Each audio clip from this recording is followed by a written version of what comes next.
இன்னைக்கு பார்க்க போற ஸ்கீம் போஷன் அபியான். இதுக்கு இன்னொரு பேர் என்ன சொல்லுவாங்கன்னா ஊட்டச்சத்து இயக்கம். ஸோ இந்த ஸ்கீம் வந்து மார்ச் 8, 2012 லான்ச் பண்ணாங்க. ஸோ குழந்தைகள் மற்றும் பெண்கள் மேம்பாட்டு அமைச்சகம் சார்பாக இது ராஜஸ்தான் மாவட்டத்துல ஃபர்ஸ்ட் லான்ச் பண்ணாங்க.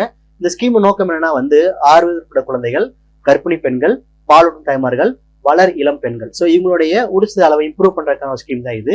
இந்த ஸ்கீமோட இலக்கு பாத்தீங்கன்னா ஒவ்வொரு ஆண்டும் 2% வந்து இந்த அண்டர் வெயிட், அதாவது இடை குறைவாக பெறும் குழந்தைகள் அளவு குறைக்கணும்.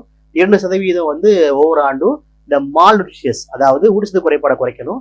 3% வந்து ஆண்டுதோறும் அனிமியா குறைபாடை குறைக்கணும் ஏற்படுத்தினாங்க. இந்த ஸ்கீம் நோக்கம் வந்து 2022க்குள்ள, அதாவது 38.4% இருக்கக்கூடிய இந்த குழந்தை வளர்ச்சி குறைபாடை வந்து 25% குறைக்கணும்னு சொல்லி வச்சிருந்தாங்க. ஸோ அதன்படி இப்போ நம்ம நேரஸ்டா வந்துட்டோம். இதோடைய 2வது நிலையா வந்து போஷன் அபியான் 2.0 சொல்லி 2021 லான்ச் பண்ணாங்க. ஸோ இந்த ஸ்கீம் வந்து நமக்கு ரொம்ப ஒரு முக்கியமான திட்டம். ஸோ இதை கண்டினியூவா நம்ம பார்க்கலாம். Thank you all.